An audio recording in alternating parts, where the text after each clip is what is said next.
আসসালামু আমি আজকে আপনাদের সাথে শেয়ার করতে যাচ্ছি আম মাখা, কাঁচা আমের কাসুন্দ দিয়ে মাখা। গরমের মধ্যে এটা আমরা সবাই খেয়ে থাকি, বিশেষ করে কাঁচা আম মাখাটা আমাদের সবারই খুবই পছন্দ, ছোট থেকে বড় সবাই খেয়ে থাকি। ঝাল ঝাল কাঁচা আম মাখাই এখন আপনাদের সাথে শেয়ার করতে যাচ্ছি। এর জন্য আমি প্রথমেই 5টা বড় বড় কাঁচা আম আমি ধুয়ে নিয়েছি। তারপর এগুলোকে আমি সুন্দর করে ছিলে নিব। এই তো আমার ছিলে নেওয়া হয়ে গেছে। তারপর এই ছিলে নেওয়া আমগুলোকে আমি ভালোভাবে ধুয়ে নিয়েছি। তারপর ধুয়ে নেওয়ার পর আমি যে ছোট ছোট করে কেটে নিয়েছি। আমের আটি ফালিয়েও দেওয়া যায় বা রেখেও দেওয়া যায়। আমি রেখেই দিয়েছি। আম মাখার সাথে আটি মাখানোর পরে সেটি খেতে ভালোই লাগে। এর জন্য আমি আম মাখা বানানোর জন্য যে মশলাটা লাগবে সেটা বানিয়ে নিচ্ছিলাম।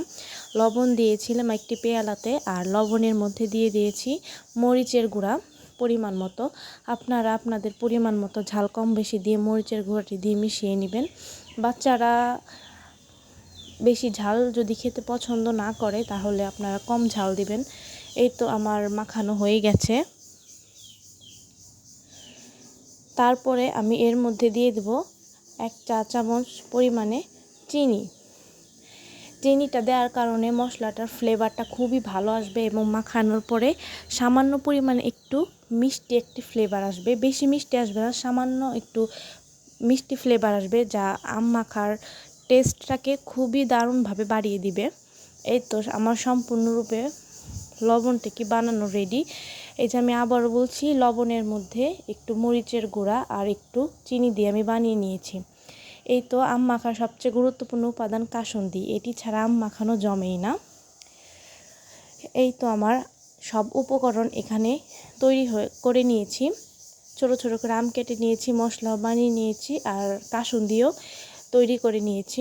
কাসুন্দি আপনারা কেনাটাও ব্যবহার করতে পারেন, আবার বাড়িতে সরিষা ভাঙিয়েও নিতে পারেন। আমি একদম অরিজিনাল সরিষা ভাঙানোটা ব্যবহার করেছি। এটার যে ঘ্রাণ, এটা অনেক সুন্দর। এই তো সব কিছু এখানেই রাখা আছে আম মাখানোর জন্য।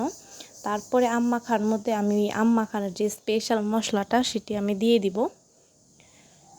দিয়ে দেওয়ার পর আমি এটাকে ভালোভাবে মাখিয়ে নিব। হাত দিয়ে মাখালে সবচেয়ে ভালো হয়। এই তো আমার মাখানো শেষ। এখন এর মধ্যে আমি কাসুন্দি দিয়ে দিব। কাসুন্দিটা আপনাদের পরিমাণ মতো দিবেন। অনেকে কাসুন্দি বেশি খেতে পছন্দ করে, আবার কম খেতে পছন্দ করে। কাসুন্দির ঝাঁজটা অনেকে আবার পছন্দ করে না, অনেকে আবার অতিরিক্ত ঝাঁজ খেতে পছন্দ করে।